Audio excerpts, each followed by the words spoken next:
The sharp crack of Lieutenant Colonel Marcus Kane's clipboard hitting the concrete echoed through the forward operating base like a gunshot. His finger jabbed through the desert air, pointing directly at Staff Sergeant Elena Vasquez with undisguised contempt. "Are you seriously telling me that she's handling fire support coordination for Operation Steel Rain, a radio operator calling in strikes for our most critical mission?" Kane's voice carried across the briefing tent with theatrical precision, drawing snickers from the assembled infantry officers who had gathered for the pre-mission briefing. "Before we jump back in, tell us where you're tuning in from, and if this story touches you, make sure you're subscribed, because tomorrow I have saved something extra special for you." Elena sat perfectly still in the back row, her dark eyes fixed on the digital map display, while the tent erupted in cruel amusement. Her hands remained folded on the metal table, though her knuckles had turned white from the pressure. 26 other soldiers filled the canvas structure, and not one voice rose to her defense.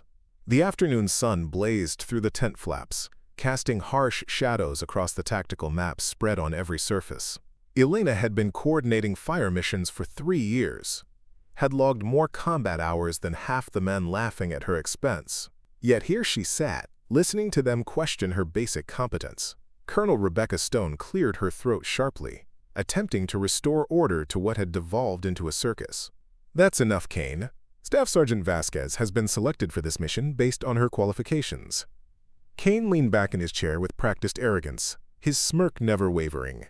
"Of course she has, Colonel. I'm sure her qualifications had nothing to do with meeting quotas, but when she screws this up and gets American soldiers killed, don't say I didn't warn everyone in this tent." He turned to address Elena directly for the first time, his voice dripping with mock concern. "This isn't training camp anymore, sweetheart. Out there, nobody cares about your feelings or your diversity nonsense. Real combat requires real soldiers." Elena's gaze shifted to the military chronometer on her wrist. 1400 hours. In less than 6 hours, everyone laughing at her expense would witness something that would redefine their understanding of precision warfare. She had no way of knowing it yet, but this mission would become the most extraordinary artillery strike in military history. The cruel laughter continued around her, but Elena's mind was already elsewhere, running through frequency checks and grid coordinates. She had learned long ago that the loudest voices in the room were rarely the most dangerous opponents. The real threats were the ones you never saw coming. Kane's closest ally, Captain Brian Morrison, joined in the mockery, their comments growing more personal and vicious. They questioned everything from her physical strength to her emotional stability, painting a picture of inevitable failure that seemed to entertain everyone except the target of their abuse. "Maybe we should put her in the back with the supply clerks," Morrison suggested with theatrical concern. "Let a real soldier handle the radio while she operates the coffee maker." The suggestion drew another round of laughter, but Elena noticed something the others had missed. Colonel Stone wasn't laughing. The senior officer's expression had grown increasingly grim as the harassment continued, her jaw tightening with each cruel comment. Elena had heard stories about Stone's own early career, the battles she had fought to earn respect in a male-dominated field. Perhaps the colonel saw something familiar in this moment, a reflection of her own struggles decades earlier. The verbal assault continued for another 10 minutes before Stone finally snapped, her voice cutting through the laughter like a blade. "Enough! This briefing is concluded. All personnel report to your staging areas for equipment checks in 30 minutes. As the tent emptied, Kane paused near Elena's chair, leaning down to whisper with mock sympathy. "Try not to embarrass the entire army out there, Vasquez. Some of us actually care about our reputation." Elena looked up at him with calm brown eyes that revealed nothing of her inner thoughts. "Don't worry about my reputation, Lieutenant Colonel. Worry about yours." The comment was delivered so quietly that only Kane heard it, but something in her tone made him pause. For just a moment, his confident smirk faltered, replaced by a flicker of uncertainty that vanished as quickly as it had appeared. As Elena gathered her communication equipment, she caught Colonel Stone watching her with an expression of intense curiosity. The colonel had noticed something about Elena's demeanor during the briefing, a stillness that spoke not of fear, but of preparation, like a coiled spring waiting for the moment of release. Walking toward the exit, Elena passed a bulletin board covered with photographs of legendary artillery coordinators. Her eyes lingered on one image in particular, a faded photo of a radio operator standing beside a howitzer with Phantom 6 painted on its barrel. The soldier's name had been classified for decades, but Elena knew it by heart. Outside the briefing tent, the desert air shimmered with heat waves rising from the hard-packed sand. Rows of armored vehicles sat like sleeping predators, their desert camouflage designed to make them invisible against the terrain. Elena's communication truck waited at the end of the motor pool, its antenna array bristling with equipment that most soldiers took for granted. She had requested that specific vehicle for a reason, though none of her unit mates knew the significance. The truck had a history that went back 15 years to operations that didn't officially exist, and coordinators whose names were still classified. As Elena walked toward her vehicle, she passed groups of mechanics preparing other equipment. Their conversation stopped when she approached, replaced by curious stares and whispered comments. Word of the briefing tent confrontation had already spread through the maintenance crews. "That's her," she heard one soldier whisper to another. "The one Kane's been bad-mouthing. Says she'll crack under pressure and get people killed." Elena kept walking, her expression unchanged. She had learned long ago that reputation was built not through words but through actions. And in less than 6 hours, she would take actions that would redefine everyone's understanding of what was possible. The pre-mission equipment check ritual had always calmed Elena's nerves, and today was no exception. She moved around her communications truck with practiced precision, testing every radio, every antenna, every critical system, with the thoroughness of someone who understood that attention to detail meant the difference between life and death at 30,000 meters. Sergeant First Class David Chen, the senior communications technician who had been maintaining radio since Desert Storm, watched her work with barely concealed admiration. His weathered hands adjusted frequency dials as he observed her methodical approach. "You check that equipment like someone who's been coordinating for 20 years, Sergeant," he observed. "Most operators your age just power up and hope for the best." Elena paused at the driver's door, glancing back at the veteran technician. Her father had taught her that respecting your equipment meant it would respect you when it counted. The lesson had been burned into her memory during countless hours of civilian ham radio training, long before she had ever worn a military uniform. She climbed into the communications compartment, her movements fluid and economical. The worn leather of her operator's watch caught the light as she reached for the controls, revealing an engraving that read, "Phantom 1987. It was a detail that Chen noticed but filed away without comment, though something about it seemed significant. Through her windshield, Elena could see Kane's convoy already moving out for their staging area. Their engines roared unnecessarily as they performed aggressive maneuvers during their movement, showing off for the support personnel and anyone else watching. Elena shook her head slightly as she watched their display. Showing off wasted fuel and revealed your position to anyone monitoring radio traffic. Lessons she had learned long ago from someone who understood that survival in combat often meant being invisible until the moment you struck. The communications check proceeded with mechanical precision, each frequency verified and confirmed. But as Elena prepared to move out, she made one unusual adjustment to her radio configuration. Instead of the standard frequency array most modern operators preferred, she programmed her radios to match specifications from an earlier generation of military communications. It was a subtle detail that only someone with deep historical knowledge of military operations would recognize. The configuration allowed for better signal clarity during certain atmospheric conditions that had largely been forgotten in the age of digital communications. As her truck rolled out of the base with textbook precision, Elena felt the familiar surge of responsibility that had first captured her imagination as a child, listening to her father's stories. But today was different. Today she carried with her the weight of expectations, the burden of representing something larger than herself. The convoy formation came together with practiced efficiency. Elena's communications truck taking its position in the center of the armored column, with precision that made the other vehicles seem clumsy by comparison. The massive tanks lumbered along the desert highway, their tracks churning through the sand as they headed northeast toward the target area. Kane's voice crackled over the radio with predictable arrogance. "Phantom 6, try not to call fire on our own position. We'd hate to lose you to stupidity rather than enemy action." The comment drew chuckles from his vehicle commanders, their lack of radio discipline a clear indication of how little they respected their fire support coordinator. Elena maintained radio silence, adjusting her position with microscopic precision to maintain optimal communication spacing. But while Kane and his officers joked over the frequency, Elena was focused on something else entirely. Her electronic warfare equipment detected intermittent signals at the very edge of reception range, too faint to trigger automated warnings, but following a pattern she recognized from studying historical engagement records. The ghost signals appeared and disappeared in a way that suggested someone was testing their communication security, probing for weaknesses.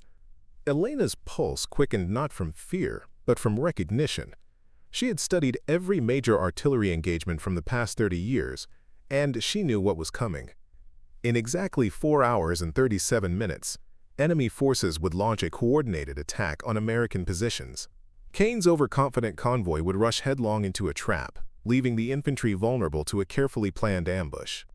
And when that moment came, Elena Vasquez would prove that sometimes the most dangerous soldier was the one nobody saw coming. Preparing and narrating this story took us a lot of time, so if you are enjoying it, subscribe to our channel. It means a lot to us.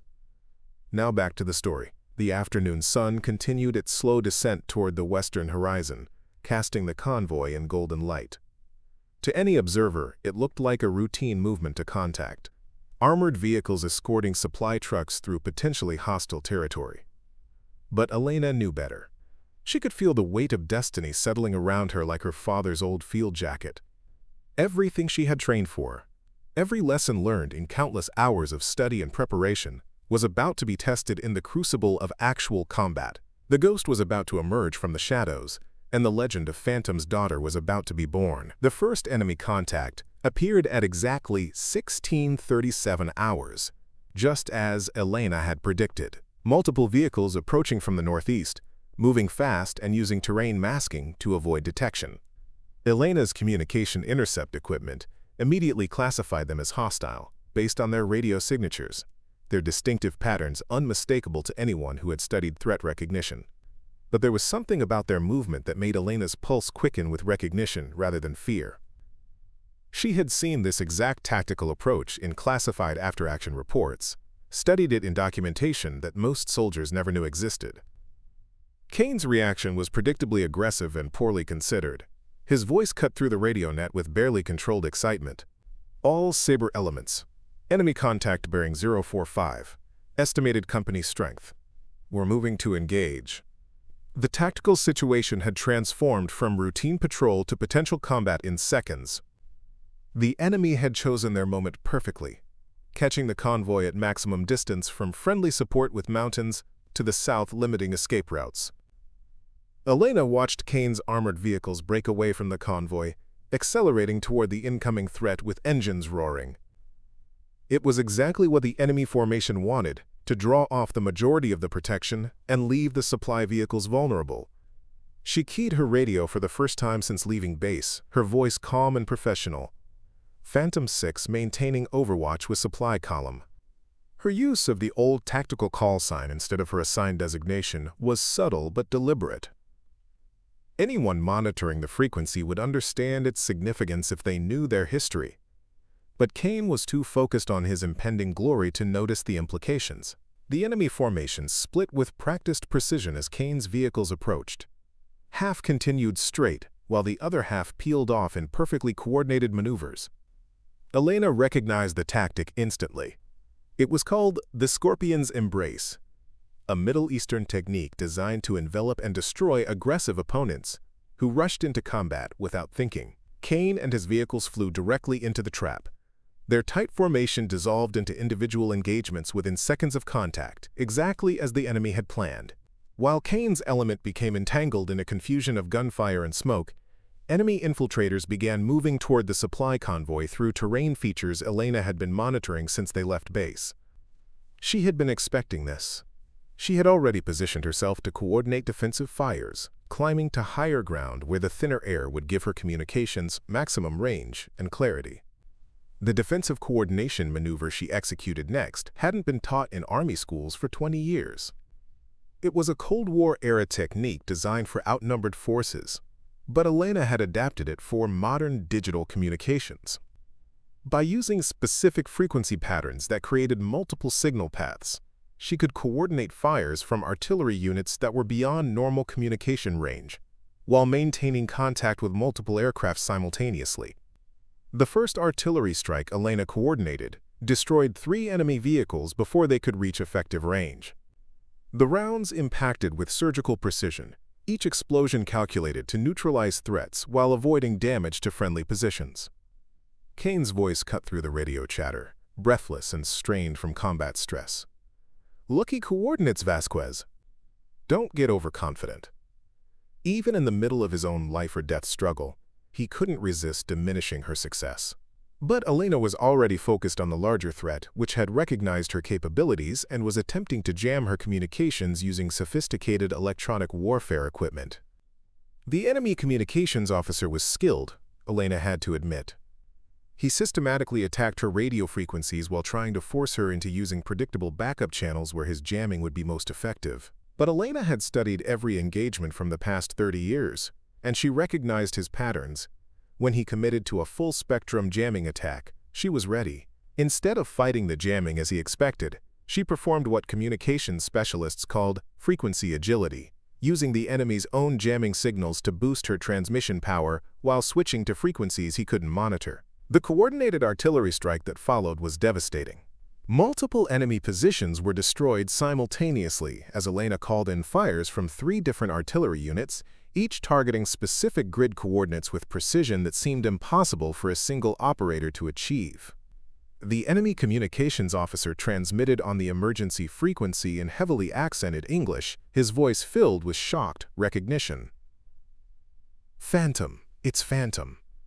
How is Phantom here?" The panicked response suggested he knew exactly who he was fighting, even if everyone else remained oblivious. Elena felt a chill run down her spine as she realized the implications. Her father's reputation had survived his supposed retirement, had become something larger than the man himself. Colonel Stone had been monitoring the engagement from the command post, her experienced eyes tracking Elena's communication patterns on the tactical display. Through the digital monitoring system, she could see Elena's hand positions during brief moments between radio calls. On her left wrist, partially visible beneath her uniform sleeve, was a distinctive scar pattern that looked like radio waves. It was a marking Stone had seen only once before, 20 years ago, on a legendary coordinator who had simply been known as Phantom Lead. The tactical situation deteriorated rapidly. While Elena had neutralized the immediate threat to the supply convoy, Kane's element was being systematically destroyed by the remaining enemy forces. His second-in-command had taken damage and was retreating toward friendly territory. Kane himself was pinned down, burning through ammunition at an alarming rate, while trying to keep multiple enemy positions from overrunning his location.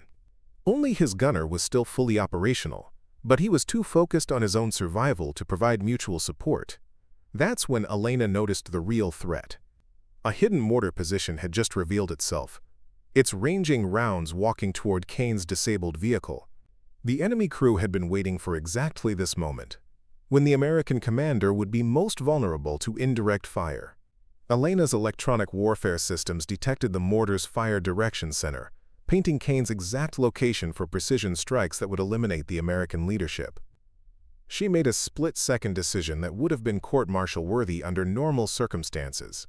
Abandoning standard communication procedures to coordinate a danger-close artillery mission directly over friendly forces, her fire mission was a masterpiece of precision calculation.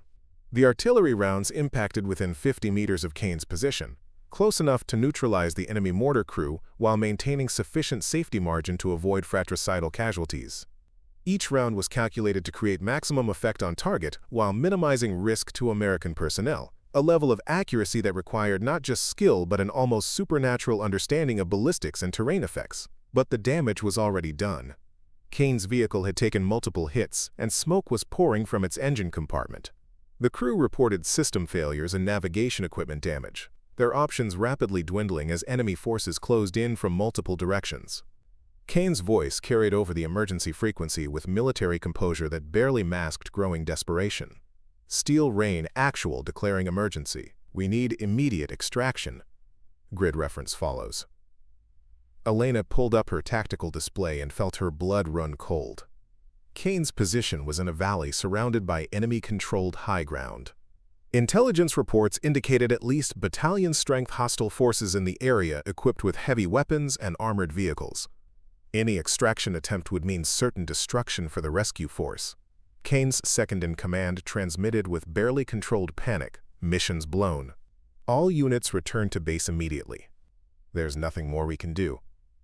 His remaining vehicles had been reduced to 2 damaged units running for home, their earlier bravado evaporating in the face of actual combat.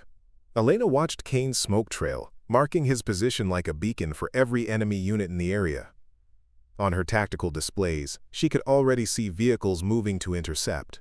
At least 200 enemy soldiers and 6 armored vehicles converging on the disabled American position. Kane and his crew would be captured or killed within minutes. The second-in-command was right about one thing. Conventional thinking said there was nothing a single radio operator could do about armored forces in mountainous terrain. Artillery support for extraction operations was considered nearly impossible when friendly forces were surrounded, especially with civilians in nearby villages limiting the use of area weapons. But Elena Vasquez had never been one for conventional thinking. She keyed her radio with absolute calm, her voice carrying a confidence that seemed to defy the impossible odds they faced. Negative Steel Rain 2. Steel Rain Actual still needs fire support. Phantom 6 is coordinating extraction fires. The decision she had just announced was so far outside normal procedures that Kane's second-in-command actually stopped transmitting for several seconds, his brain unable to process what he had just heard. When he finally responded, his voice had lost all pretense of superiority. "Vasquez, that's impossible. You can't coordinate danger-close missions in an extraction scenario. You'll hit our own people." He trailed off, unable to articulate the sheer insanity of what she was proposing. Elena was already calculating firing solutions, her mind processing ballistic trajectories and terrain effects at superhuman speed. The extraction plan she was developing required coordinating fires from multiple artillery batteries simultaneously, creating a corridor of destruction that would allow Kane's crew to move to safety while avoiding fratricidal casualties. "Sometimes impossible is just another word for necessary," she transmitted quietly into her radio. "And Lieutenant Colonel Kane, my father once told me something you should remember. The most dangerous soldier isn't the one who follows all the procedures. It's the one who knows exactly when to break them." In approximately 3 minutes, Kane would be overrun and captured. Elena had less than that time to devise and execute a fire plan that would save him using artillery in ways its designers had never imagined. She smiled grimly beneath her headset, remembering another piece of her father's wisdom. When you're outnumbered and outgunned, you don't fight fair, you fight smart. And if they think you're crazy enough to try the impossible, they're already half-beaten. The first fire mission came in so precisely that enemy soldiers could feel the concussion waves from the explosions. Elena walked the artillery across their positions with mathematical perfection, each round targeted to destroy equipment and positions while minimizing casualties. The psychological impact was immediate and devastating. Soldiers abandoned their vehicles, convinced they were under attack by an entire artillery brigade, rather than coordinated by a single radio operator who had apparently lost her mind. Vehicle-mounted weapons exploded in showers of sparks, their ammunition cooking off in spectacular chains of secondary explosions that sent enemy forces scrambling for any available shelter. Elena adjusted fire continuously, climbing her rounds up the mountainsides to eliminate observation posts while clearing escape routes through the valley floor. The precision required was beyond what most coordinators could achieve under ideal conditions, much less in combat with friendly forces in immediate danger. Kane's voice crackled through the radio with disbelief from somewhere in the smoke and chaos. "She's walking the rounds right over our heads. I can hear the fragments hitting our armor. This is impossible." But Maya was already focused on the next phase of her extraction plan. She had identified a 1,200-meter corridor through enemy positions, barely wide enough for Kane's disabled vehicle if everything went perfectly. The approach would require threading between friendly positions, avoiding civilian structures, and maintaining precision that left no margin for error. Every calculation had to be perfect, because one mistake would kill the people she was trying to save. Colonel Stone's voice cut through the radio chatter, carrying a tone of sudden recognition that made Elena's heart race. "Vasquez, your coordination pattern, that precision, the tactical innovation. Dear God, you're Phantom's daughter, aren't you?" Elena didn't respond immediately, focused entirely on the impossible task ahead. She had calculated the exact sequence of fire missions needed to clear Kane's escape route, but executing them would require timing so precise that it challenged the limits of what artillery could accomplish. Stone continued with growing amazement. "Your father revolutionized fire support coordination in Afghanistan. The classified operations, the innovations that are still teaching today. And now his daughter is doing the same thing." Kane's voice crackled with confusion from his damaged vehicle. "She's not... She can't be... Phantom was supposedly killed in action 15 years ago." But Elena was already initiating the most complex fire mission in military history. She had contacted 6 different artillery units, 3 aircraft, and a naval destroyer offshore, coordinating their fires into a symphony of destruction that would create the corridor Kane needed to escape. "My father survived that mission in Afghanistan, December 2010. She transmitted calmly over the frequency. Operation Phantom Strike. He spent 18 months in military hospitals learning to walk again, then another 2 years in rehabilitation. They gave him a medical retirement and a new identity to protect ongoing operations. He spent the rest of his life teaching me everything he knew, preparing me for this moment." The enemy forces had regrouped from the initial shock of her artillery strikes, and heavy machine gun fire began reaching up toward the helicopters that had arrived to support the extraction. Elena coordinated their suppressive fires while maintaining her complex artillery pattern, using unpredictable targeting to keep enemy forces off balance while Kane's crew prepared to move. Through her digital displays, she could see Kane organizing his remaining personnel into a movement formation, but they had limited ammunition and their vehicle was barely operational. The extraction required perfect timing between artillery fires, air support, and ground movement. One mistake in coordination would result in friendly casualties that would haunt Elena for the rest of her career. The movement began with Kane's damaged vehicle lurching forward through the first section of the corridor Elena had created. Artillery rounds impacted precisely 50 meters on either side of his route, close enough to suppress enemy fire while maintaining the safety margins needed to avoid fratricide. Elena's voice guided him turn by turn through the maze of destruction she had created. Left 200 meters to avoid the burning vehicle. Right 50 meters to stay clear of the rubble, straight ahead 300 meters through the gap in enemy lines. Each direction was calculated to keep Kane in the safest possible path, while artillery continued to impact around him in patterns that seemed random to the enemy, but followed Elena's precise choreography. The psychological effect was overwhelming. Enemy forces began retreating from positions they had held successfully, convinced they were facing an opponent with supernatural capabilities. Kane's vehicle cleared the first checkpoint with its armor scarred but intact. Elena immediately shifted fires to create the next corridor, walking artillery rounds up the mountainsides to eliminate threats that were repositioning to engage Kane during his movement. The coordination required her to track dozens of variables simultaneously while making real-time adjustments based on changing tactical conditions. But the most dangerous part was still ahead. Kane had to cross 800 meters of open ground where enemy forces had clear fields of fire. Elena's plan required timing so precise that artillery rounds would impact between Kane's vehicle and enemy positions with mathematical precision. Too early, and the enemy would have time to reposition.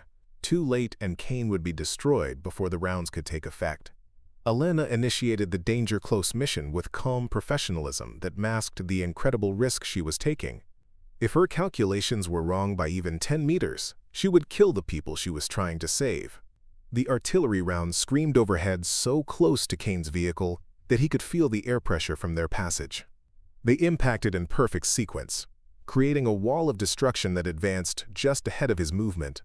Enemy vehicles exploded in carefully timed bursts as Elena's fires swept across their positions like the hand of an avenging angel. Each explosion was calculated not just for tactical effect, but for psychological impact, creating the impression that Elena possessed capabilities beyond human limitations.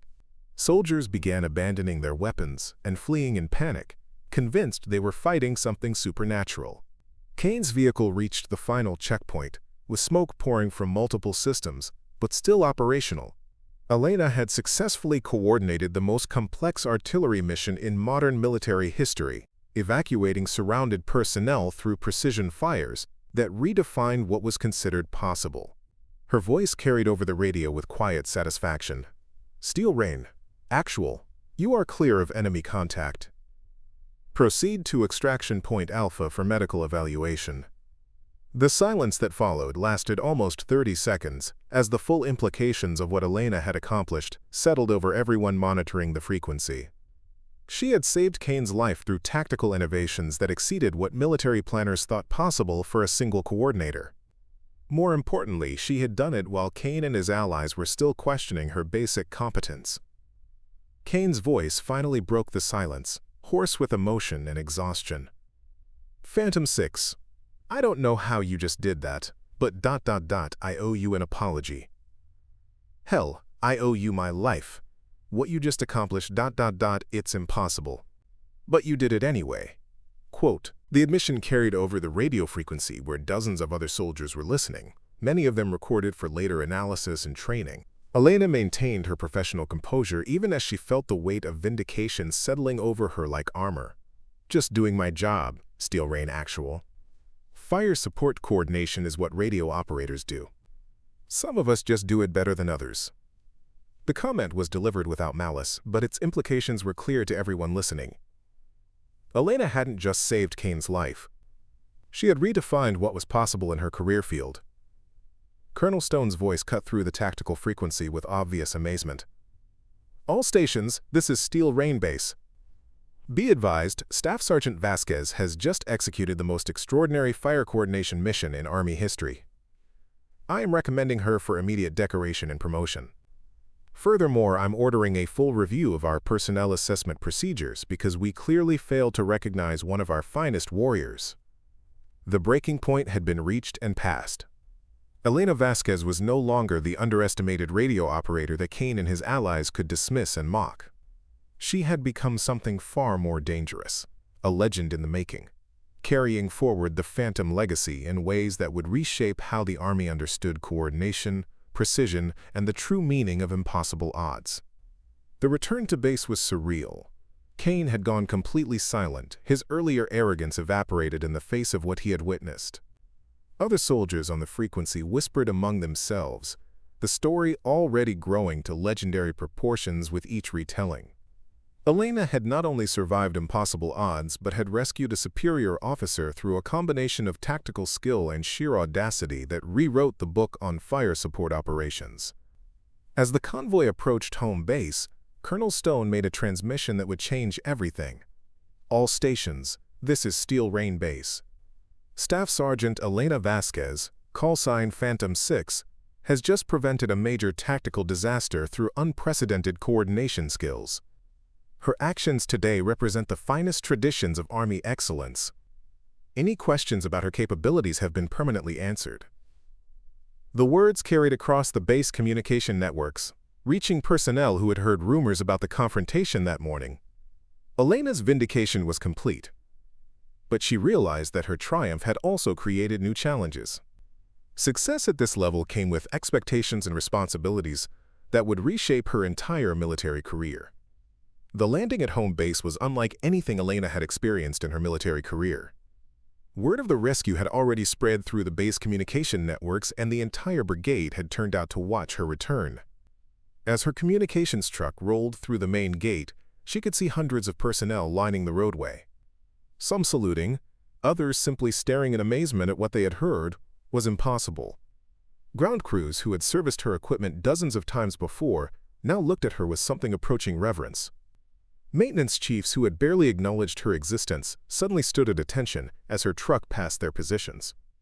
The transformation in their attitudes was immediate and unmistakable. When Elena shut down her communication systems and opened the vehicle door, the first person waiting to meet her was Lieutenant Colonel Marcus Kane. He stood at the foot of her truck, but the arrogant officer who had mocked her just hours earlier was nowhere to be seen. Tears streamed down his face as he struggled with emotions he clearly didn't know how to process.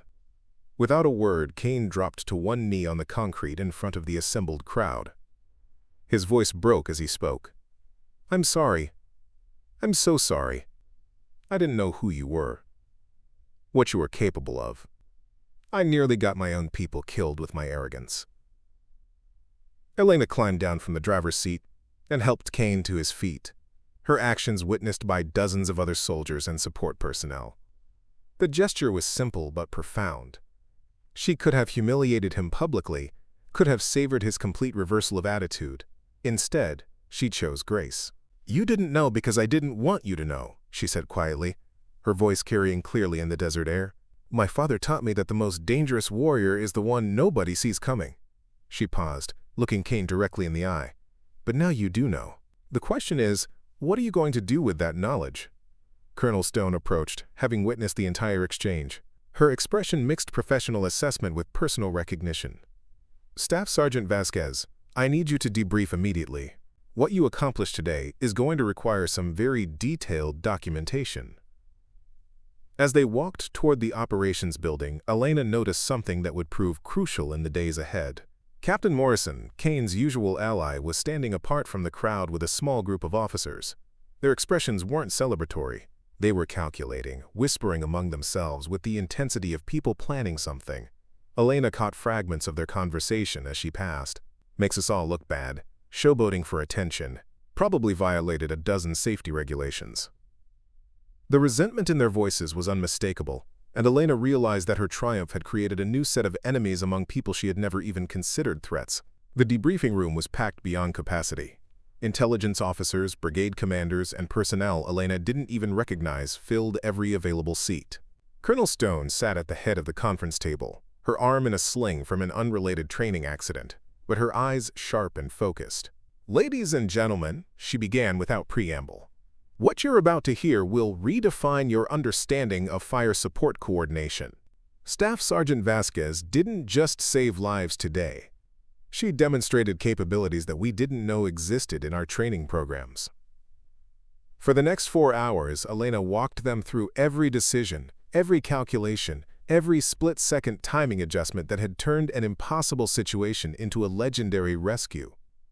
The room grew quieter with each detail as the assembled officers began to grasp the true scope of what had occurred. Major General Patricia Cross, the base intelligence officer, leaned forward with obvious concern. "Sergeant, the enemy communications you intercepted. They knew your call sign.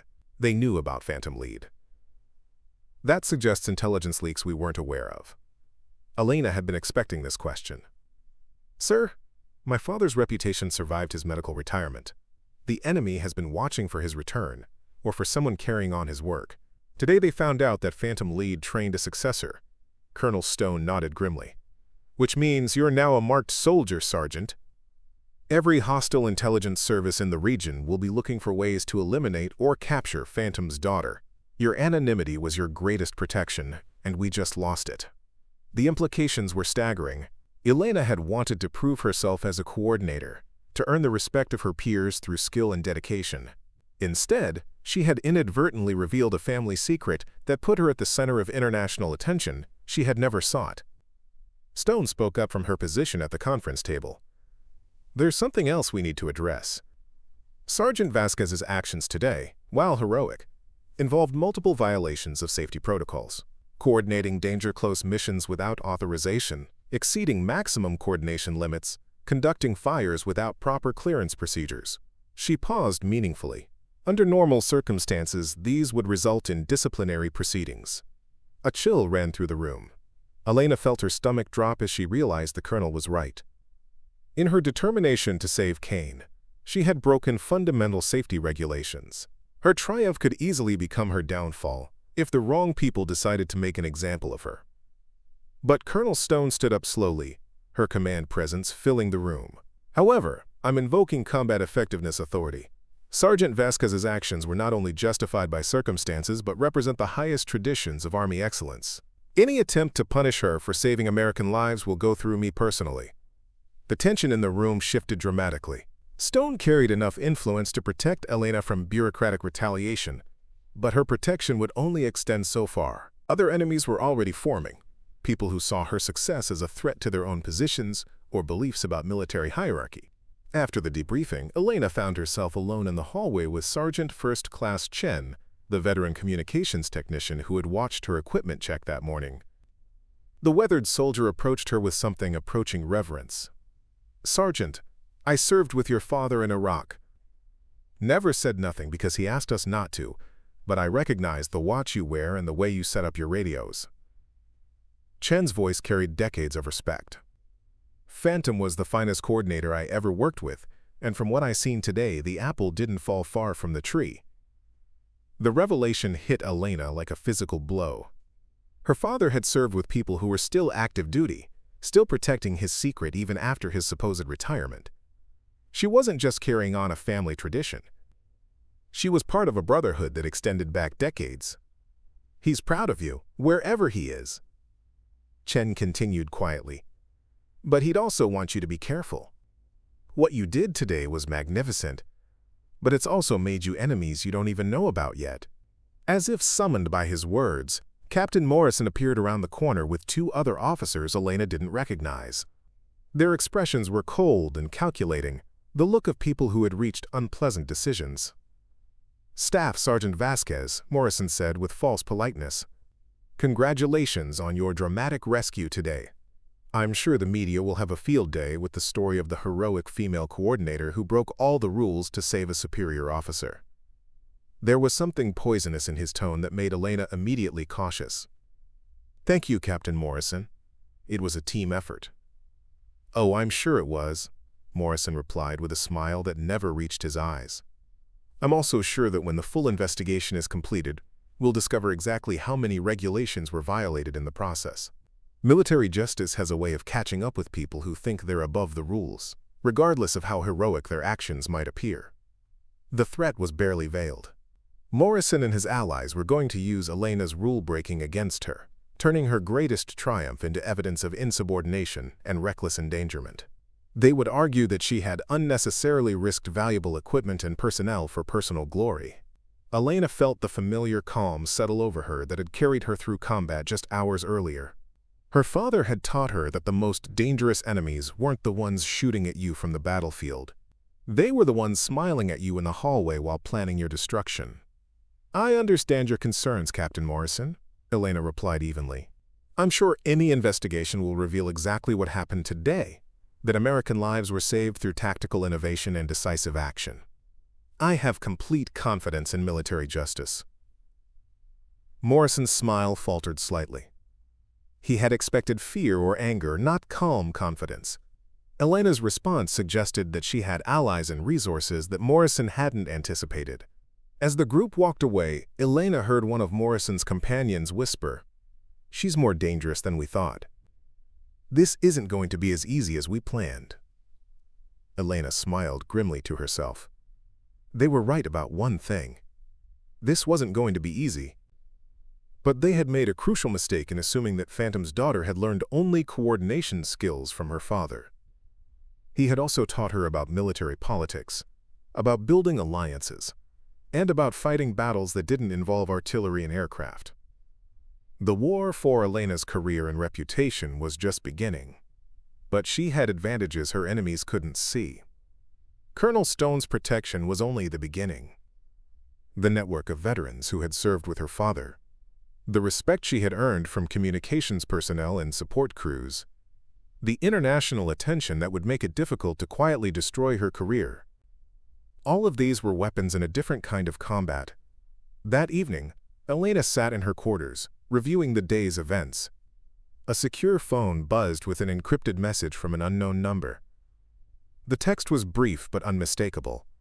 The ghost coordinates again. Your country needs Phantom's daughter. Grid reference to follow. Elena stared at the message, then at the coordinates that appeared moments later. They pointed to a location in the mountains, a place her father had once mentioned in passing, where certain soldiers went when their country needed them for missions that didn't officially exist. Everything she had accomplished, all the recognition and advancement, suddenly felt like it had been preparation for something bigger, something her father had known was coming. The helicopter she could hear approaching in the distance wasn't regular base traffic, but something flying dark without navigation lights. Elena pocketed the phone and walked toward the sound, her hand unconsciously touching the Phantom patch on her uniform. She had proven that skills didn't have gender, but now she was about to discover that some legacies transcended even death itself. The anonymous complaint arrived at the Inspector General's office 72 hours after Elena's rescue mission. The document was professionally crafted, citing specific military regulations and documented witness statements. Captain Morrison's signature appeared at the bottom, but Elena suspected the complaint had been prepared by someone with far more legal expertise than the line officer possessed. The charges were serious: willful disobedience of safety protocols, reckless endangerment of government property, unauthorized deviation from assigned coordination parameters, and conduct unbecoming a non-commissioned officer. Each allegation was supported by radio transcripts, digital records, and testimony from multiple witnesses who suddenly remembered details that painted Elena's actions in the worst possible light. Colonel Stone called Elena into her office at 0800 hours on Thursday morning. The colonel's expression was grim as she slid the formal complaint across her desk. "Staff Sergeant Vasquez, I want you to read this carefully. Someone has put considerable effort into building a case against you." Elena scanned the document, her trained eye immediately recognizing the strategic thinking behind each accusation. This wasn't simple jealousy or resentment. It was a calculated attempt to destroy her career using the very regulations she had violated while saving Kane's life. "Ma'am, these charges ignore the tactical reality of the situation. Every decision was made to preserve American lives and complete the mission." "I know that, Sergeant. Kane knows that. But military justice operates on precedent and regulation, not tactical innovation," Stone replied, leaning back in her chair with obvious frustration. "The problem is that technically they're not wrong about the violations. You did exceed coordination authority. You did conduct danger-close missions without proper clearance. You did operate outside established safety parameters." The trap was elegant in its simplicity. Elena's enemies had used her greatest strength, her willingness to break rules when lives were at stake, as the foundation for her destruction. They were betting that military bureaucracy would triumph over heroism, that regulations would matter more than results. But Elena had learned something crucial from her father about fighting battles that extended beyond the immediate tactical situation. Sometimes the most important victory was the one that prevented future wars. Her secure phone buzzed with another message. "Phantom 6, your country has need of precision that transcends normal authority. Are you ready to coordinate fires that will never appear in official records?" Elena looked at the formal complaint, then at the message on her phone. She realized that her entire military career had been leading to this moment, where she would have to choose between bureaucratic safety and operational necessity. Her father had faced the same choice decades earlier, and his decision had shaped everything that followed. She walked to her window and looked out at the communications trucks lined up in perfect rows, their antennas reaching toward the sky like metal prayers. Each vehicle represented the capability to coordinate precision fires anywhere in the world, limited only by the courage and skill of the operators who controlled them. Elena picked up her secure phone and typed a single-word response: "Ready." Within minutes, she heard the familiar sound of helicopter rotors approaching from the darkness beyond the base perimeter. Her father's network was calling, and Elena Vasquez was about to discover that some missions were too important to be limited by regulations or recognition. The Ghost was ready to coordinate again, carrying forward a legacy that protected American interests through precision that exceeded what anyone thought possible. Skills didn't have gender, and legends didn't die. They just evolved into something even more dangerous than their predecessors had ever imagined. Elena gathered her equipment and walked toward the sound of approaching rotors, knowing that she was about to inherit responsibilities that would define the rest of her life. The most precise strike in history was just the beginning of what Phantom's daughter could accomplish when unlimited by the constraints that bound ordinary soldiers. The sky belonged to those brave enough to claim it, but it was protected by those skilled enough to coordinate its fury with mathematical precision. Elena Vasquez had proven herself worthy of both challenges, and now she was about to discover what came next for someone who could make the impossible look routine. The helicopter that landed in a swirl of dust and secrecy wasn't from any military unit Elena recognized. Its matte black finish absorbed the moonlight, making it nearly invisible against the desert night. The side door slid open to reveal figures in unmarked combat gear, their faces hidden behind night vision equipment that gave them an otherworldly appearance. Elena recognized the bearing immediately: special operations personnel who worked in the spaces between official missions. "Staff Sergeant Vasquez," called a voice from inside the aircraft. "Your father sends his regards." The words hit Elena like a physical blow. Her father was alive, had been alive throughout her entire ordeal, watching and guiding her development through the network of operators he had spent decades building. The funeral had been operational cover, designed to protect ongoing missions that required his official death. Elena walked toward the helicopter without hesitation, understanding finally that her entire military career had been leading to this moment. Her father hadn't just taught her to coordinate fires and fight bureaucracy. He had prepared her to inherit a legacy that existed parallel to normal military structures. As she climbed aboard the aircraft, Elena felt the weight of destiny settling around her like her father's old field jacket. The helicopter lifted off into the night sky, carrying her toward whatever impossible task awaited. But this time, Elena wasn't alone. She was part of something larger, something that had been protecting American interests in the shadows for decades. The skills she had learned, the reputation she had built, the enemies she had overcome, all of it had been preparation for missions that would never appear in official records. 1 year after that mysterious helicopter ride, Master Sergeant Elena Vasquez stood before a formation of the Army's newest fire support specialists at the Elite Coordination School. The promotion had come with her new assignment as the youngest instructor in the institution's history, along with a classified mandate to develop training programs for precision operations in complex environments. The media attention following her complaint dismissal had made her famous far beyond military circles. Documentary filmmakers, book publishers, and news networks had all approached her with lucrative offers to tell her story. Elena had declined them all, preferring to focus on the mission her father had prepared her for throughout her life. Lieutenant Colonel Kane stood in the audience among the graduating coordinators. His transformation from antagonist to advocate was complete and permanent. He had become one of Elena's most dedicated supporters, using his influence to protect other soldiers who showed innovative thinking from the kind of institutional resistance he had once represented. His presence at every graduation ceremony was his way of ensuring that no other talented coordinator would face the discrimination he had once personified. The student coordinators before Elena represented the future of American fire support, men and women selected for their exceptional abilities and potential to push beyond conventional limitations. They had heard rumors about their new instructor's legendary rescue mission and classified operations, but few understood the full scope of what she had accomplished in the years since that defining moment. "Ladies and gentlemen," Elena began, her voice carrying across the assembled crowd with quiet authority, "you're here because you think you're the best coordinators in the Army.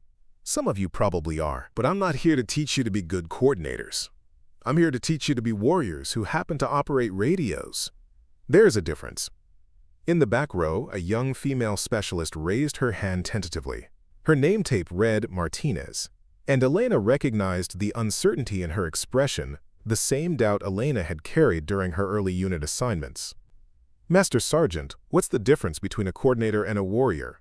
Elena smiled, remembering her own journey from underestimated soldier to national symbol. "A coordinator follows fire support procedures. A warrior writes new ones when lives are on the line. A coordinator operates by the manual. A warrior knows when to throw the manual out the window and trusts their training, their instincts, and their commitment to protecting others." The answer resonated through the classroom, but Elena could see that some students still didn't fully understand the implications. They had grown up in a military culture that emphasized regulations and standardization, making it difficult for them to grasp when innovation became more important than compliance. "Let me give you a specific example," Elena continued, walking to the tactical display at the front of the room. "1 year ago, I was faced with a choice between following safety protocols or coordinating danger-close fires to save surrounded personnel. Following procedures would have meant certain death for those soldiers. Breaking procedures meant risking court-martial and ending my career." She activated the display, showing satellite imagery from the rescue mission that had launched her into legend. The students leaned forward, recognizing this as the story they had all heard fragments of through unofficial channels. "The choice wasn't difficult once I understood what was really at stake. Safety regulations exist to prevent accidents and ensure mission success, but they're tools to accomplish our mission, not substitutes for thinking. When regulations prevent you from protecting American lives, you have a higher obligation than bureaucratic compliance." Specialist Martinez raised her hand again. "Master Sergeant, how do you know when it's appropriate to break the rules? What if you're wrong about the situation?" It was exactly the question Elena had hoped someone would ask. The critical thinking that separated future leaders from simple rule followers. Specialist. That's the most important question you can ask. The answer requires you to understand the difference between consequences for yourself and consequences for others. I was willing to risk my career because the alternative was allowing American personnel to die when I had the capability to save them. Your personal cost becomes irrelevant when weighed against lives you've sworn to protect. Elena spent the next 3 hours walking them through tactical scenarios that required creative thinking rather than textbook responses. Each problem was designed to force students beyond their comfort zones, to develop the kind of innovative approaches that her father had spent decades perfecting. But the most important lesson wasn't tactical. It was philosophical. Elena was teaching them to think of themselves as guardians of American values, rather than simply operators of communications equipment. The distinction would define their effectiveness in situations where conventional approaches proved inadequate. As the class ended, several students approached Elena with questions about her background and the classified operations that had vindicated her complaint defense.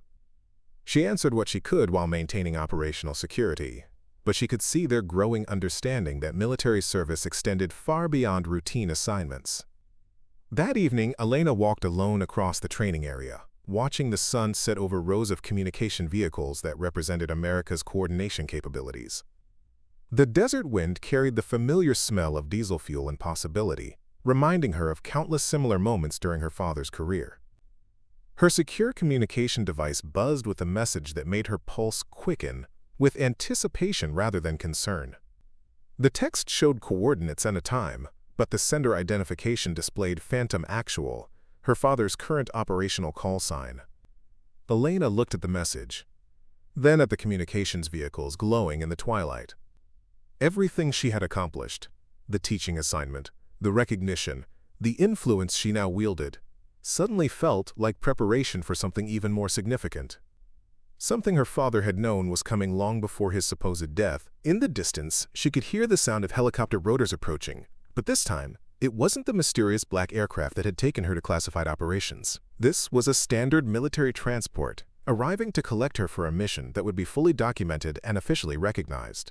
Elena climbed aboard to find her father waiting inside, no longer the retired coordinator of her childhood memories, but an active-duty colonel whose rank and responsibilities had remained classified for operational security. His presence explained so many things about her career progression and the protection she had received during her bureaucratic battles. "Elena," he said quietly as the helicopter lifted off, "you've exceeded every expectation I had when I began training you. But now your country needs something that only Phantom's daughter can provide. Are you ready for a mission that will define the next generation of precision warfare?" Elena looked out at the landscape passing below them, understanding that her individual story was part of something much larger. The coordination techniques she had developed, the training program she was implementing, the students she was teaching, all of it was building toward capabilities that would protect American interests for decades to come. "I've been ready my entire life," she replied, her voice carrying the same calm confidence that had guided her through every challenge. "What do you need me to coordinate?" Her father smiled with obvious pride, recognizing in her response the culmination of everything he had taught her about service that transcended personal recognition or bureaucratic limitations. The mission briefing that followed revealed the true scope of what Elena had inherited. Her father's network included not just coordinators and support personnel, but intelligence officers, special operations units, and diplomatic personnel who worked together to prevent conflicts before they could threaten American interests. Elena's role would be to coordinate this network using the precision techniques she had developed, applying her innovations on a global scale that exceeded anything she had imagined possible. The rescue of Kane had been a demonstration of individual capability. This new assignment would prove that those same principles could reshape how America projected power in an increasingly complex world. 6 months later, Senator Patricia Williams called a closed hearing of the Armed Services Committee to discuss innovations in military coordination capabilities. Elena sat at the witness table, now wearing the rank insignia of a newly promoted Sergeant Major, the youngest person ever to achieve that rank in the coordination field. "Sergeant Major Vasquez," the senator began, "classified reports indicate that precision fire coordination has improved dramatically over the past 18 months. Without revealing operational details, can you explain to this committee how these improvements were achieved? Elena had prepared for this moment throughout months of missions that had taken her to conflicts around the globe, each operation building upon her father's legacy while establishing new standards for what coordinated precision could accomplish. Senator Williams, traditional coordination assumed that individual operators worked within predictable parameters against known threats. My training has focused on operating beyond those parameters against adaptive opponents who don't follow conventional patterns. What Elena couldn't say in open testimony was that the past year had involved missions across 4 continents, coordinating everything from humanitarian relief operations to precision strikes against terrorist networks. Each mission had required her to push beyond the boundaries of what military planners thought possible for coordination specialists. The helicopter rides had become routine, taking her to conflicts that didn't officially exist, and introducing her to challenges that tested every skill her father had taught her. She had learned to coordinate not just artillery and aircraft, but intelligence networks, special operations units, and diplomatic initiatives that required timing as precise as any fire mission. Sergeant Major, there are concerns that creating specialists who operate outside normal command structures could undermine military discipline, Senator Morrison asked, his tone suggesting political rather than operational concerns. How do you respond to critics who say your methods are dangerous to good order and command authority? Elena smiled, remembering similar challenges from her early career. The difference was that now she had the authority and credibility to address such concerns directly, backed by operational results that spoke louder than theoretical objections. Senator Morrison, military discipline exists to ensure that our forces can accomplish their missions while protecting American interests.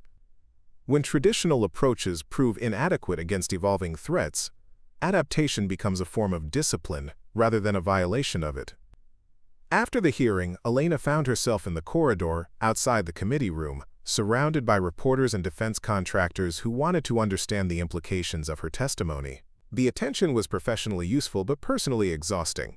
She preferred coordination centers to cameras, missions to media interviews. That's when she spotted a familiar face in the crowd. Sergeant First Class Chen, now retired but still carrying himself with the bearing of someone who had spent decades keeping communications equipment operational.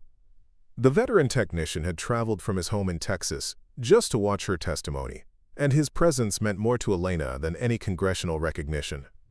Sergeant Major, Chen said as he approached through the crowd, your father would be proud of what you've accomplished, but he'd also remind you that the most important battles are the ones nobody ever hears about.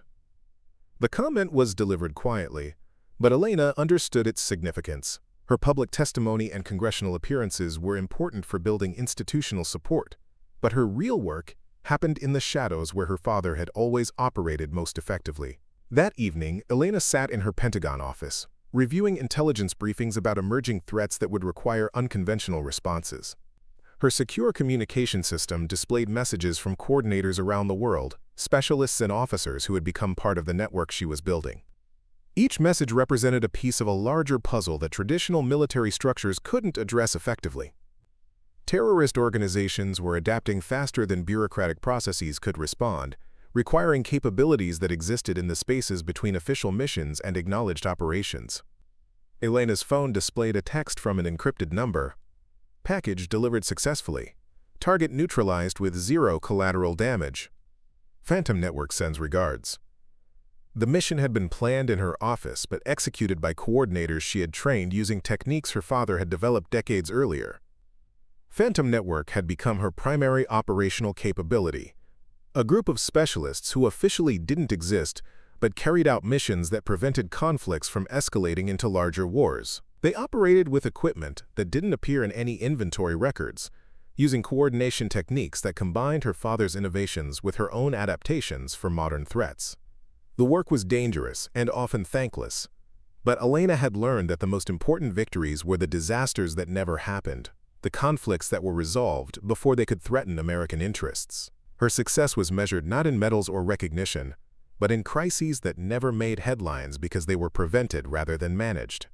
A knock on her office door interrupted her planning session. Her father entered, carrying a folder marked with classifications Elena rarely saw outside of her most sensitive briefings. His expression suggested that whatever was in the folder would challenge even her expanded capabilities. "Elena, we've got a situation developing that requires your personal coordination. Multiple threat vectors are converging on American interests, and conventional responses are insufficient to address the complexity." Elena opened the folder and immediately understood why normal military channels couldn't handle this crisis. The threat involved state actors, terrorist organizations, and criminal networks operating in coordination, a complexity that exceeded traditional command structures' ability to respond effectively. "Timeline?" she asked, already calculating the resources and personnel she would need to coordinate multiple responses simultaneously. 72 hours until the window closes. After that, we're looking at a regional conflict that could escalate globally. Her father's assessment was delivered with calm professionalism, but Elena could detect the underlying urgency in his voice. Elena studied the intelligence reports, recognizing patterns her father had taught her to identify decades earlier. This wasn't just another crisis requiring tactical innovation. It was the kind of strategic challenge that her entire career had been preparing her to coordinate. "I'll need Phantom Network fully activated within 12 hours, plus intelligence support from our global assets," Elena said, already shifting into operational planning mode. Her mind calculated coordination requirements, timing sequences, and precision approaches for addressing multiple threat vectors simultaneously. As her father left to coordinate mission logistics, Elena reflected on how completely her life had transformed since that day in the briefing tent when Kane had mocked her capabilities. She had proven that gender was irrelevant to coordination effectiveness, but more importantly, she had inherited and expanded a legacy that protected American interests in ways that would never be publicly acknowledged. Her secure phone buzzed with a message from her father. "Phantom's daughter has become Phantom's heir. The network belongs to those skilled enough to coordinate it." Elena smiled as she prepared to leave for another mission that would test the limits of what one coordinator could accomplish. The helicopter that arrived to transport her to the staging area was piloted by someone she had trained in her own coordination innovations. Phantom Network represented the next generation of specialists who understood that the most dangerous enemies were often the ones operating outside conventional frameworks. As they lifted off into the night sky above Washington, Elena looked down at the lights of the Pentagon and Congress, knowing that the people in those buildings depended on missions they would never know about, executed by coordinators whose names would never appear in history books. The Ghost was coordinating again, carrying forward a legacy that transcended individual careers or personal recognition. Elena Vasquez had learned that true service meant accepting responsibility for victories that others would claim credit for, while ensuring that the next generation inherited capabilities sufficient to meet threats not yet imagined. Skills truly didn't have gender, and legends were inherited by those worthy of carrying them forward. Elena had proven herself worthy of both her father's trust and her country's needs, becoming something even more dangerous than Phantom himself, Phantom's daughter. With innovations all her own, the network belonged to those skilled enough to coordinate it, and it was protected by those wise enough to use that coordination in service of something larger than themselves. Elena Vasquez had become the guardian of American interests through precision that exceeded what anyone thought possible, and that precision would endure as long as there were coordinators brave enough to coordinate the impossible and skilled enough to make it look routine. The crisis erupted simultaneously across 3 continents at 0430 hours Eastern Standard Time. Elena's secure communications center lit up like a Christmas tree as reports flooded in from Phantom Network coordinators positioned around the globe. A coordinated terrorist attack was unfolding with precision that suggested months of planning and resources that exceeded anything intelligence agencies had predicted. The first strike targeted an American diplomatic facility in Southeast Asia, where explosives had been positioned to maximize casualties during a scheduled cultural event. Elena's coordinator in that region, Staff Sergeant Rebecca Kim, transmitted with controlled urgency. "Phantom Base, we have multiple detonations confirmed. Building partially collapsed, estimated 40 personnel, trapped in the lower levels. Local emergency services are 30 minutes out." Before Elena could respond, her European asset reported a second crisis. "Phantom Base from Ghost 7. Chemical weapon deployment confirmed at the International Conference Center in Vienna. Unknown agent, but initial symptoms suggest nerve agent. Approximately 200 diplomats and civilians affected, including 12 Americans." Elena's mind processed both situations with computer-like precision while her hands moved across multiple communication interfaces. She had trained for exactly this scenario, where simultaneous crises would stretch coordination capabilities beyond normal limits.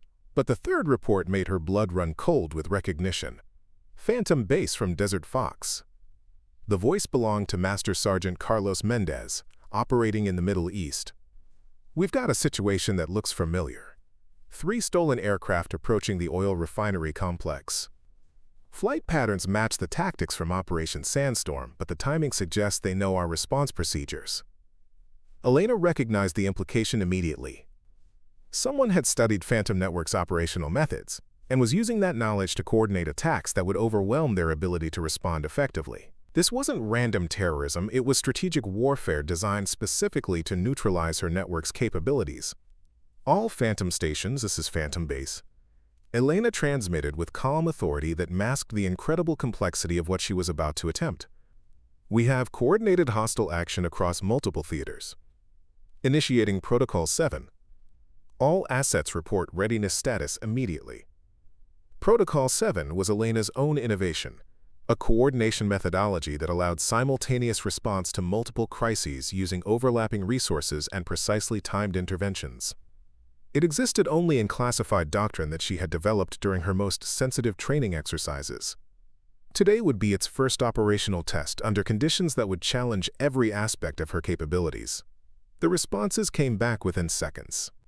Phantom Network included not just fire support coordinators, but intelligence analysts, special operations teams, medical personnel, and diplomatic liaisons who could coordinate responses that transcended traditional military boundaries. Elena had spent 2 years building this network, recruiting specialists who understood that some missions required capabilities that existed between official channels. Ghost 7. Medical support inbound to your location. ETA, 12 minutes. Coordinate with local authorities, but maintain operational security regarding our assets. Elena's voice carried across encrypted channels to specialists in Austria who were already moving to provide antidote supplies and medical expertise that wouldn't be available through conventional channels. Simultaneously, she coordinated with Desert Fox to intercept the stolen aircraft using precision methods that would neutralize the threat without creating an international incident. Desert Fox, Phantom Base. Recommend electronic warfare approach, disable navigation systems to force emergency landings outside populated areas. Coordinate with friendly air assets for escort to secure airfields. But the most complex challenge was in Southeast Asia, where Staff Sergeant Kim needed coordination support for a rescue operation in a partially collapsed building, with hostile forces still operating in the area. Elena pulled up architectural plans, geological surveys, and tactical assessments while coordinating resources from 3 different countries. Phantom 4. This is Phantom Base. We're uploading structural analysis to your tactical display. Recommend entry through the northwest corner where support columns remain intact. Engineering assets are inbound to provide specialized equipment for debris removal. Elena's coordination extended beyond immediate tactical support to include diplomatic clearances that would allow American specialists to operate on foreign soil during a crisis. The next 6 hours tested every innovation Elena had developed during her career. She coordinated responses that required precision timing across multiple time zones while managing resources that officially didn't exist. Each crisis demanded different approaches, but the underlying principle remained constant: protect American lives through whatever means necessary, regardless of bureaucratic constraints. The diplomatic facility rescue succeeded when Kim's team extracted all trapped personnel using innovative techniques that Elena coordinated in real time. The chemical weapon response in Vienna prevented a mass casualty event through medical countermeasures that arrived precisely when needed. The aircraft interception neutralized the threat without a single shot being fired, using electronic warfare capabilities that forced emergency landings in locations Elena had calculated for minimum collateral damage. When the immediate crises were resolved, Elena sat back in her coordination center and realized that something fundamental had changed. Phantom Network had proven that American interests could be protected through precision coordination that operated beyond traditional military structures. But more importantly, they had done it while maintaining plausible deniability that protected ongoing operations. Her father entered the coordination center as Elena was completing her after-action reports. His expression mixed pride with concern as he reviewed the tactical displays that showed the scope of what she had just accomplished. Elena, what you coordinated today will be studied in war colleges for decades, but it's also revealed capabilities that certain people will want to limit or control.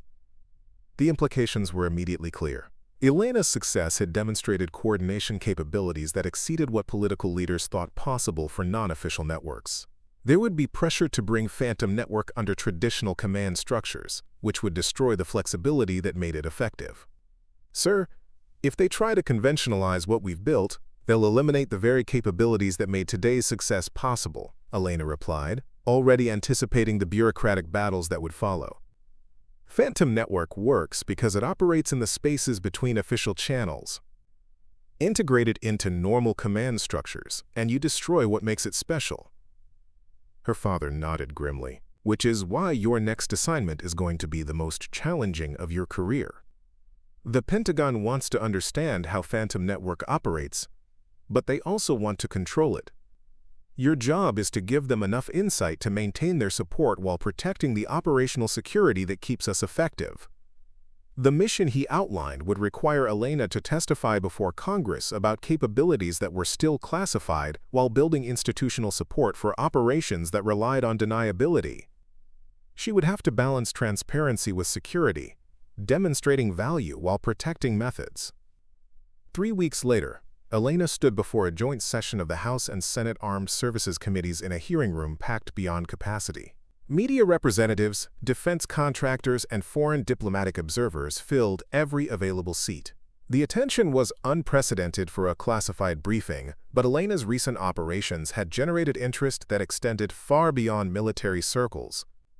Senator Williams called the session to order with obvious anticipation. Ladies and gentlemen, we're here to discuss innovations in crisis response coordination that have apparently revolutionized how America protects its interests overseas. Sergeant Major Vasquez, your recent operations have prevented what intelligence assessments suggest could have been catastrophic attacks on American personnel and facilities. Elena had prepared for this moment by developing a presentation that revealed enough operational detail to demonstrate capability while protecting the methods that made Phantom Network effective. Senator Williams, traditional crisis response assumed that individual agencies worked independently within their jurisdictions. Our approach integrates multiple capabilities under unified coordination, allowing responses that exceed what any single organization could achieve alone. What Elena couldn't reveal in open testimony was that Phantom Network included assets from intelligence agencies, special operations commands, and diplomatic services that had never previously coordinated their efforts. Her innovation wasn't just tactical, it was institutional, creating cooperation between organizations that had historically competed for resources and recognition. Sergeant Major, how do you respond to concerns that creating coordination networks outside normal command channels could undermine accountability and oversight? Senator Morrison asked, his tone suggesting he had been briefed on aspects of Phantom Network that weren't included in Elena's prepared testimony. Elena had expected this challenge. Senator Morrison, accountability comes from results, not processes. The question isn't whether our methods differ from traditional approaches, but whether they succeed in protecting American lives and interests. Every operation we conduct is documented and reviewed, but the timing and coordination require flexibility that rigid command structures can't provide. After 4 hours of testimony, Elena had successfully demonstrated Phantom Network's value while protecting its operational security. The committee members were clearly impressed by the results she had achieved, but she could sense their continued concern about oversight and control. Following the hearing, Elena found herself in a Pentagon corridor, surrounded by reporters and defense officials who wanted to understand how one coordinator had revolutionized crisis response. The attention was professionally valuable, but personally exhausting. She preferred coordination centers to committee rooms. That's when she noticed a familiar figure standing apart from the crowd. Sergeant First Class Kim, her coordinator from the Southeast Asia operation, had traveled from her overseas assignment specifically to attend Elena's testimony. Her presence represented something more valuable than any congressional recognition. Sergeant Major, Kim said as she approached, what you coordinated during the crisis saved lives that conventional responses couldn't have reached, but more importantly, You showed us that coordination isn't about following procedures. It's about finding ways to make the impossible happen when people are counting on you. The comment captured something essential about what Elena had built with Phantom Network. It wasn't just a coordination capability. It was a mindset that elevated mission success above bureaucratic convenience, that prioritized results over recognition. That evening, Elena walked alone through Arlington National Cemetery, thinking about the generations of soldiers who had served without recognition or reward. Her father found her standing before the tomb of the unknown soldier, watching the ceremonial guard maintain his silent vigil. "Elena, you've accomplished something remarkable," he said quietly. "You've proven that individual excellence can transform institutional capabilities, but you've also created something that will outlast both of us. Phantom Network isn't just about your coordination skills anymore.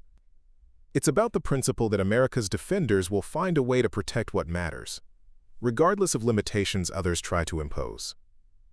Elena understood that her individual story was part of something much larger. The coordination techniques she had developed, the network she had built, the crises she had resolved.